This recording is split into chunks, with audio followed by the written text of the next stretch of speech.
Bismillahirrahmanirrahim. Assalamualaikum warahmatullahi wabarakatuh. Apa kabarnya Sali dan Solihat semuanya? Semoga senantiasa berada dalam kesehatan ya. Dan tentunya tetap semangat dalam belajar. Oke, sudah berdoa semuanya? Baik, hari ini kita akan belajar tentang tematik dengan tema persatuan dalam perbedaan.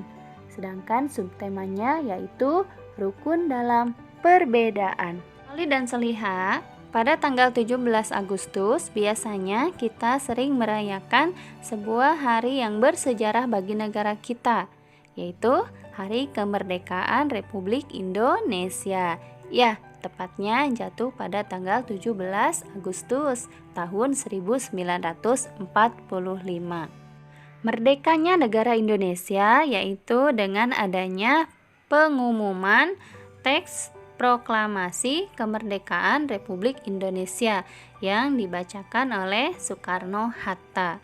Namun pada awalnya sebelum ke pengumuman kemerdekaan tersebut terjadi sebuah peristiwa, yaitu peristiwa perumusan teks proklamasi, di mana pada waktu itu perbedaan pandangan antara golongan muda dan Soekarno-Hatta membuat para pemuda membawa Soekarno-Hatta ke Rengas Dengklok,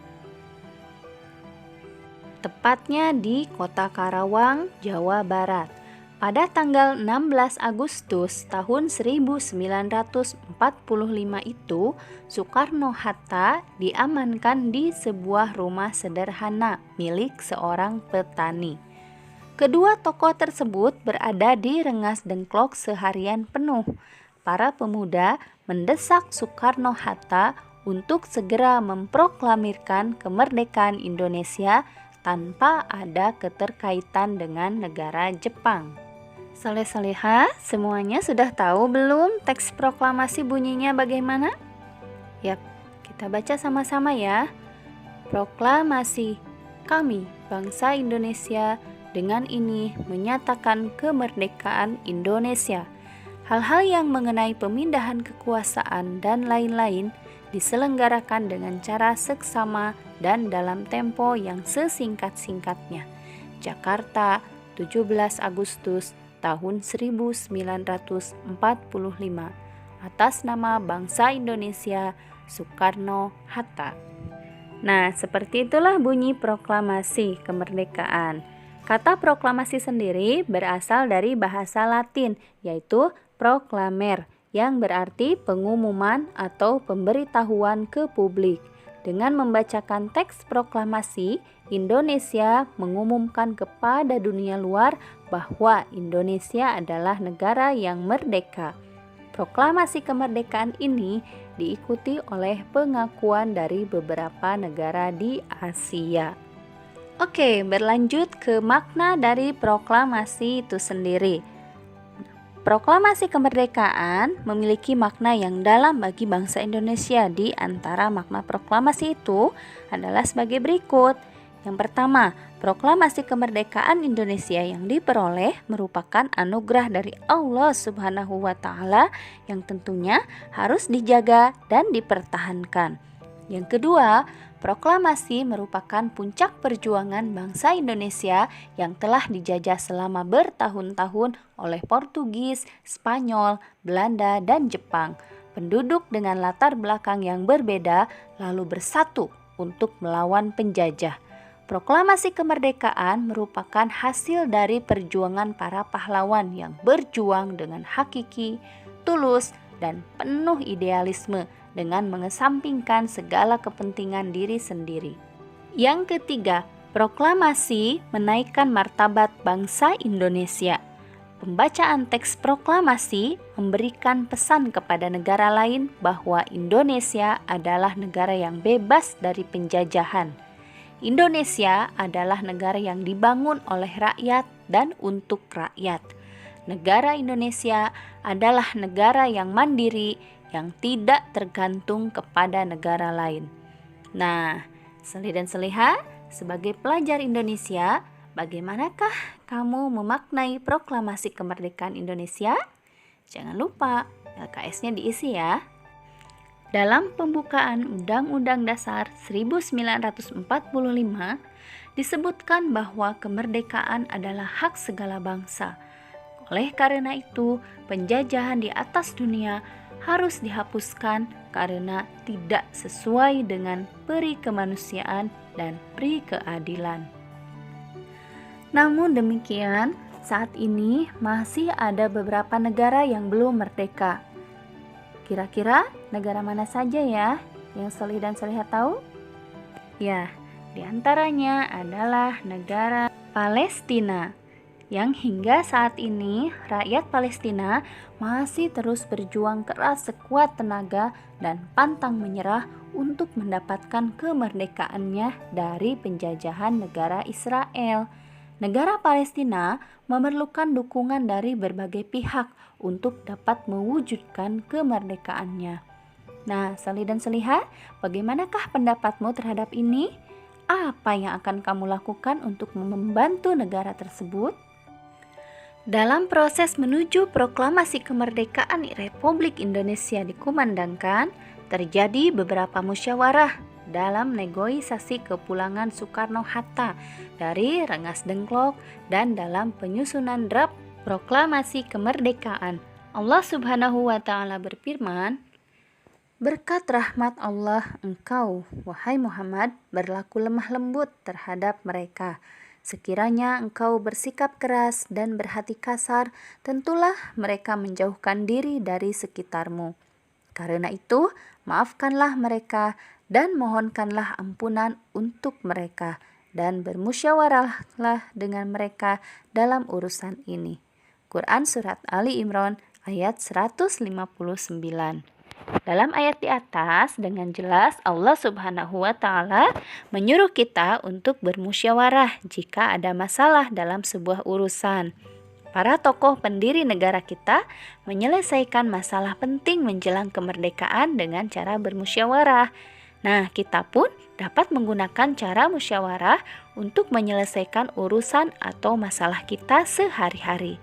Dengan bermusyawarah, masalah dapat diselesaikan dengan baik dan ikatan persaudaraan dapat tetap terjaga. Jadi, ayo kita utamakan musyawarah dalam menyelesaikan masalah yang timbul di antara kita. Niatkan tujuan untuk melaksanakan perintah Allah agar musyawarah kita bernilai ibadah. Solih dan Solihah, kita beranjak ke materi yang berikutnya. Allah Subhanahu wa Ta'ala menciptakan tumbuhan dengan beragam jenisnya. Setiap jenis tumbuhan memiliki ciri khusus yang membedakannya dengan tumbuhan lain.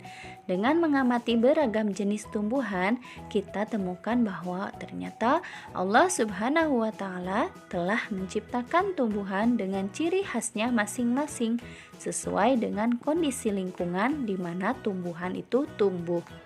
Karena itu, tumbuhan tersebut dapat bertahan hidup di lingkungan tersebut.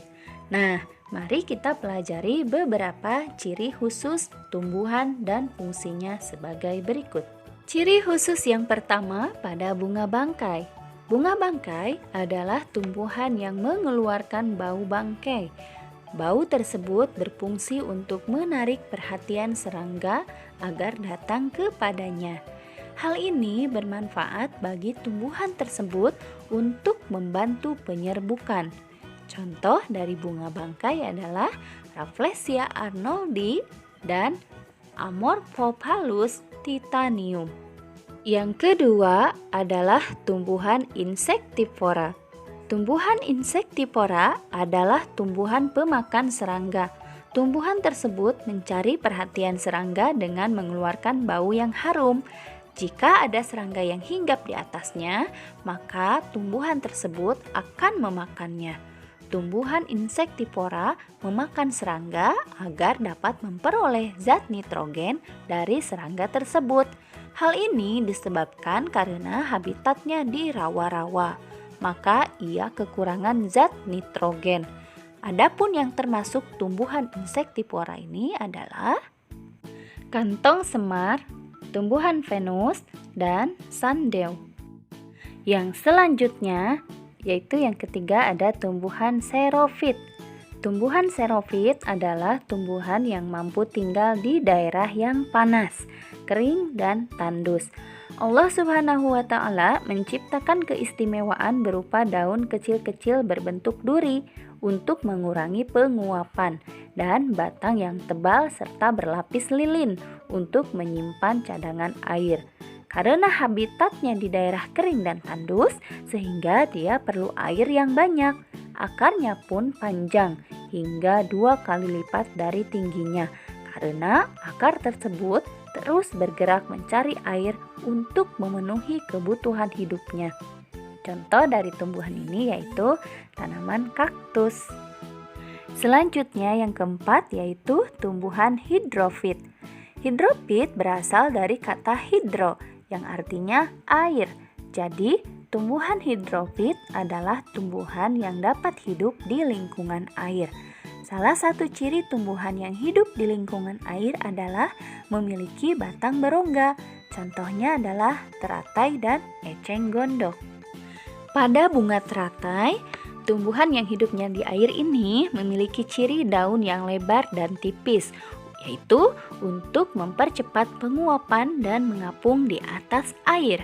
Selain itu, daun pada teratai juga berfungsi untuk menyerap cahaya matahari sebanyak-banyaknya agar dapat berfotosintesis.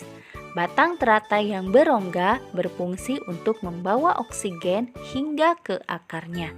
Nah, akar teratai panjang hingga ke dasar. Sementara itu, pada eceng gondok sendiri memiliki ciri khusus yaitu batang menggembung, membentuk kantong apung. Kantong apung tersebut berisi udara agar bisa mengapung di atas air. Selain itu, eceng gondok memiliki akar serabut yang lebat untuk menjaga keseimbangan agar tidak terbalik. Yang selanjutnya adalah tumbuhan higrofit. Tumbuhan higrofit adalah tumbuhan yang mampu tinggal di daerah lembab. Cirinya memiliki daun lebar dan tipis untuk mempercepat penguapan. Contoh dari tumbuhan ini adalah keladi atau sejenis tumbuhan talas. Yang keenam yaitu tumbuhan meranggas, yaitu tumbuhan yang mampu menyesuaikan diri dengan lingkungannya. Artinya, jika musim kemarau, ia akan menggugurkan daunnya untuk mengurangi penguapan. Sedangkan pada saat musim hujan tiba, daunnya akan tumbuh subur kembali. Nah, kemampuan seperti ini disebut dengan meranggas. Ketika tumbuhan tersebut meranggas, tampaknya seperti mati. Meranggas, namun tidak berarti mati, tapi bisa saja mati jika kemarau terlalu panjang, hingga tumbuhan tidak mampu bertahan hidup. Meranggas identik dengan kering kerontang, menyisakan batang dan ranting untuk bertahan hingga musim hujan datang kembali. Contoh dari tumbuhan yang meranggas ini antara lain adalah pohon jati, pohon kapuk atau randu, pohon mahoni, dan pohon kedongdong. Selanjutnya yang ketujuh yaitu ada tumbuhan yang memiliki batang berduri. Ada beberapa tumbuhan yang memiliki sistem pertahanan dengan batang berduri. Duri-duri yang ada pada tumbuhan tersebut membantu tumbuhan ini untuk mencegah para pengganggu atau hewan-hewan yang menyerang atau mengganggu kelangsungan hidup tumbuhan tersebut. Contoh dari tumbuhan ini seperti mawar dan putri malu. Yang selanjutnya ada tumbuhan yang melindungi diri dengan getahnya. Cara tumbuhan melindungi diri selanjutnya adalah dengan getah lengket pada batangnya. Tumbuhan yang memiliki getah lengket membantu agar tumbuhan itu bisa membuat para pengganggunya tidak merusak kelangsungan hidup tumbuhan tersebut. Getah yang lengket ini apabila dimakan oleh makhluk hidup lainnya mungkin akan terasa sangat pahit dan rasa lengketnya membuat tidak nyaman. Beberapa jenis tumbuhan yang banyak mengeluarkan getah, contohnya adalah sawo, karet, dan nangka. Yang terakhir adalah ciri khusus tumbuhan pantai. Tumbuhan yang hidup di pantai adalah tumbuhan bakau atau disebut juga mangrove yang memiliki ciri khusus berupa akar napas. akar napas muncul di permukaan air untuk melakukan pertukaran oksigen dengan karbon dioksida. Nah, Sali dan Seliha, itulah yang dapat Ibu sampaikan untuk materi kali ini. Jadi, setiap tumbuhan memiliki ciri khusus yang sesuai dengan lingkungan tempat tinggalnya. Tidak hanya tumbuhan yang Allah ciptakan beraneka ragam, manusia pun Allah ciptakan dengan ciri khasnya masing-masing. Tidak kita temukan ada dua orang yang memiliki ciri fisik dan sifat yang sama persis, sekalipun dia bersaudara kembar. Tetapi, tahukah kalian bahwa sifat seseorang juga dipengaruhi oleh lingkungannya? Jika seseorang terbiasa dicela, maka ia akan tumbuh menjadi orang yang menyalahkan. Sebaliknya, jika seseorang dibesarkan dengan suasana yang mendukung dan memuji, maka ia akan tumbuh menjadi orang yang percaya diri. Jadi, ayo kita bangun suasana yang saling mendukung di antara kita. Berbanyaklah memuji, bukan mencela. Insya Allah, ukhuwah akan lebih terasa. Jadi, sudahkah kita memberi pujian hari ini? Jika belum, lakukan dari sekarang. Rasulullah Shallallahu Alaihi Wasallam bersabda, seseorang mukmin terhadap mukmin yang lainnya seperti bangunan yang saling mengokohkan satu dengan yang lainnya. Hadis Bukhari dan Muslim. Hadis di atas menyatakan bahwa saling mengokohkan satu sama lain itu adalah ciri orang yang beriman. Pujian yang kita berikan dengan tulus kepada sesama merupakan salah satu hal yang dapat memperkokoh persaudaraan. Jadi, mari kita kokohkan persaudaraan di antara kita dengan saling menghargai kelebihan yang dimiliki masing-masing. Jangan sungkan untuk memuji. Alhamdulillah. Demikian Saleh dan Soleha semuanya yang dapat Ibu sampaikan. Semoga bermanfaat. Jangan lupa LKS-nya dikerjakan ya. Terima kasih atas perhatiannya. Wassalamualaikum warahmatullahi wabarakatuh.